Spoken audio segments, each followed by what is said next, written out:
It was almost midnight when I left my friend's apartment. The streets were too quiet.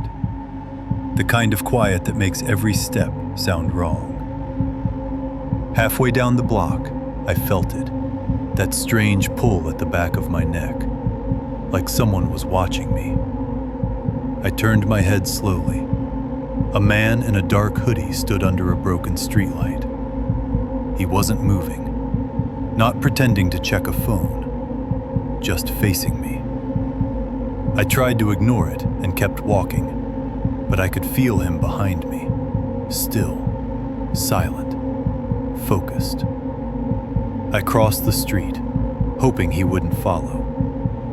As soon as I stepped onto the pavement, I heard footsteps behind me. Slow, heavy, deliberate. I quickened my pace, and he quickened his.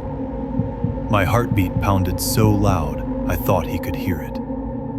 When I dared to look back, he was closer, much closer. His hood hid his face, but the focus in his posture was terrifying. My fingers fumbled for my phone. No signal. Dead zone. I swallowed hard and forced my legs to move faster. Each step echoed like a warning. I passed the glass windows of a closed bakery and caught a reflection, mine and his. He wasn't just following, he was locked on me, matching my pace perfectly. I cut down a narrow side street, hoping to lose him. The echo of my steps multiplied behind me. His breathing, slow, deliberate. It sounded almost pleased. My hands shook as I gripped my hoodie. I realized there was no escaping him in this darkness. I forced my legs to keep moving. I rounded a sharp corner and pressed myself against the wall. My breathing was loud, too loud. The footsteps grew closer, then stopped. Silence. I sensed his presence inches away, heat radiating from his body. A hand slowly slid across the edge of the wall, fingers curling, savoring the moment. My instincts screamed to run. I bolted toward the main road, not caring how loud I was. My apartment finally appeared in sight. I sprinted toward the gate, nearly tripping. When I glanced back, the street was empty. He had vanished. Relief washed over me, too fast. I locked the gate and leaned against it, heart racing. Maybe he gave up. Maybe I imagined him. Upstairs, I tried to breathe normally, but when I went to the window to close the curtain, he was standing at the gate, staring up at me. He didn't move, didn't blink, didn't even try the gate, just stared at me. I called the police with trembling hands. "Stay inside," they told me. Minutes stretched like hours. Then he lifted a hand slowly and tapped the gate once. A metallic clang that froze me in place. The police arrived, but the man was gone. They searched alleys, rooftops, corners. Nothing. They told me it was probably a prank, but I knew better. That night, I barely slept. Every sound made me jump. Every shadow looked like him. Around 3 a.m., I heard it. 3 taps on the gate. When I looked outside, the street was empty, but the gate slightly open. Morning light revealed scratch marks. 4 long, uneven lines carved across the metal gate. Not random, not accidental. Clearly intentional. I checked the CCTV footage, but it was corrupted. The exact hours he was there were blacked out. He wasn't just watching me. He was planning something. Something terrifying. 3 days passed without incident. I convinced myself it was over. Then, one night, I woke to gravel crunching outside my window. My room is on the second floor. No one should be there. When I looked, he was on the roof across from mine. Eye level. Hood off, face pale and expressionless. His eyes were hungry. He raised his arms slowly and pointed directly at me. My stomach dropped. I slammed the curtain shut, heart hammering. Police searched again, found nothing. I packed quickly and left for family. On the doormat, a single piece of paper. My name, written in shaky letters. Below it, I like watching you walk home. See you again soon. I moved out the next week. But sometimes, late at night, I still feel eyes on me. And I wonder if he ever stopped watching. It was my first night on the new security job. The building was old, abandoned, and full of shadows. Every creak of the floor sounded amplified in the silence. I felt like I wasn't alone. My flashlight flickered, leaving long shadows dancing across the walls. I checked the lobby camera feed. Nothing. But then I saw movement in the stairwell. Slow, deliberate, like someone was descending without a sound. I swallowed hard, gripping my radio. "Hello? Anyone there?" I whispered. The air felt heavier as I walked the hall. A soft tapping echoed from the far end of the corridor. Tap, tap, tap, slower than a normal rhythm. I paused, waiting for the next sound. The tapping stopped, then started again behind me. I spun around. Nothing. Only the shadows stretching across the walls. My heart pounded, my palms slick on the flashlight. I whispered into the radio. No response. Something was here with me, watching, waiting. I entered the security office, hoping the cameras would give me answers. The feed flickered, static, then returned. And one camera showed the main hall, empty, but moving shadows passed anyway. My stomach twisted. I wasn't imagining it. I left the office to check the hall. Every step echoed, louder than it should. I passed the supply closet, the door slightly ajar. Something brushed past it, soft, slow, deliberate. I almost ran, but my curiosity chained me there. Whoever it was, or whatever, was testing me. A whisper broke the silence. Soft, almost inaudible, right behind me. "You shouldn't be here."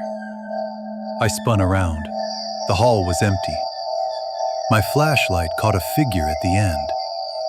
Hooded, standing perfectly still. My breath caught in my throat. I took a step back, and the figure vanished. Only the echo of footsteps remained, slowly fading, as if it wanted me to follow. I approached the stairwell, every metal step groaning under my weight. A cold draft brushed past me, freezing my spine. I called into the radio. Nothing but static. Then, faint laughter, echoing up from the basement. A low, guttural sound. Human, but wrong. My flashlight flickered as I shone it down. The basement was pitch black. I wanted to run, but something drew me closer. Step by step, I descended into darkness. Each step louder than the last. But no one there. Yet. The basement smelled damp and rotten. Pipes rattled in rhythm with my heartbeat. Then I heard it, scraping, coming from the far corner. I shone my flashlight. Nothing. But I could feel eyes on me, watching. Boxes shifted like something moved inside them. I dropped my flashlight for a moment. When I picked it up, the boxes were untouched. My hands shook. I wasn't alone. Something was hiding, waiting, planning. I found a heavy metal door at the end of the basement. It was locked, but a scratching sound came from inside. I pressed my ear against it. The scratches were deliberate, rhythmic, almost intelligent. A voice whispered, "Come in." My knees nearly buckled. I stumbled back. The door rattled as if someone was testing it. I ran upstairs, my footsteps echoing loudly. But the sound followed me. Downstairs, up, everywhere. I reached the main hall and froze.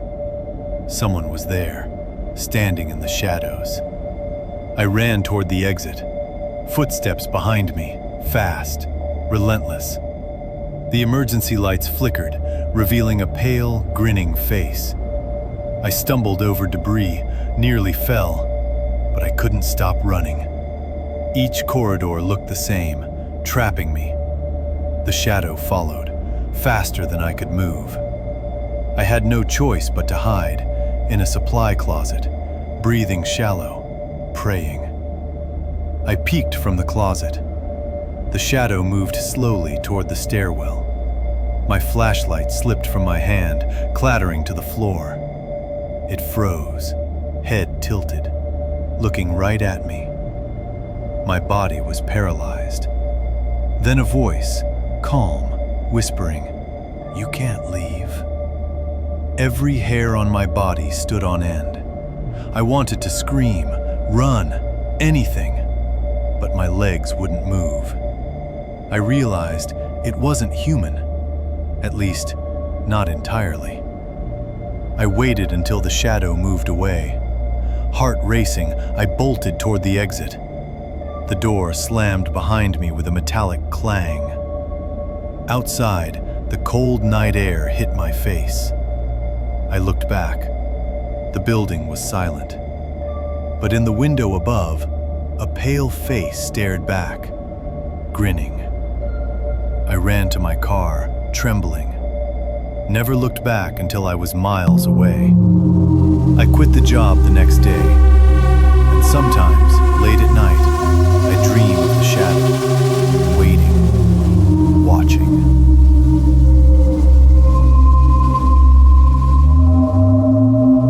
I was babysitting my neighbor's house for the first time. The kids were asleep upstairs.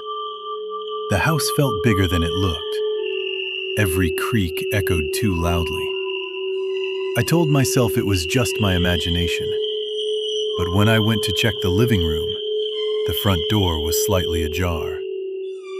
I remembered locking it. My heart started pounding. And then I heard a faint whisper. "I'm upstairs." But no one should be. I crept toward the stairs, flashlight in hand. A floorboard creaked behind me. I spun around. Nothing. My breath hitched as I heard soft humming from upstairs. It wasn't the kids. It was low, almost growling. I tiptoed up the stairs. Every shadow looked like a figure. The humming stopped, and I froze. Then I felt it. Eyes on me, watching. I reached the kids' bedroom. Their door was open slightly. I peeked in. Empty. But the bed sheets were moving, as if someone had been lying there. I noticed small, muddy footprints leading toward the closet. My flashlight shook in my hands. I whispered their names. No answer. I took a step forward. and the closet door creaked open slowly. A shadow moved in the closet. My stomach dropped. It was tall, thin, and still. I couldn't see its face. It stepped forward, slowly. My hands gripped the flashlight tighter. I tried to scream, but no sound came out. I backed away. The shadow followed, silently. I ran down the stairs, heart hammering. I reached the front door, and it slammed shut in front of me. I tugged and pulled, locked from the outside. The whisper came again. "I see you." I ran to the phone, line dead. The shadow followed the sound of my steps. I looked around desperately. The windows were barred. There was nowhere to hide. I heard footsteps above me. The attic door slowly creaked open. Something was coming down. Long arms, pale skin. My body froze. The shadow whispered again. "You shouldn't be here." I ran back toward the living room. It followed silently. Every instinct screamed to escape. I stumbled onto a notebook on the floor. It had my name written on it. Underneath, a message. "I've been waiting for you." My heart stopped. Who had been living in this house all this time, unseen? I ran to the window. It was nailed shut. The shadow stood behind me. I had nowhere left to run. I turned slowly. The shadow raised its head, and for the first time, I saw its face. Pale, twisted, eyes hollow and black. It smiled and whispered, "You belong to me now." I screamed, but my voice was swallowed by the house. The kids upstairs started crying. The shadow vanished as suddenly as it appeared. Morning came, and I was alone in the house. The kids were safe, asleep, but the feeling of being watched never left. I noticed muddy footprints leading to the attic, and the notebook was gone. The front door was unlocked. I ran outside, never looking back. I could still feel its eyes on me, and I knew it hadn't left the house. I never babysit for that family again, but sometimes I check the news, and I see reports of a missing person in a house like that one. I wonder if it's still waiting, and if next time it will be me. Some nights I still hear whispers, and the house seems closer, always watching, always waiting.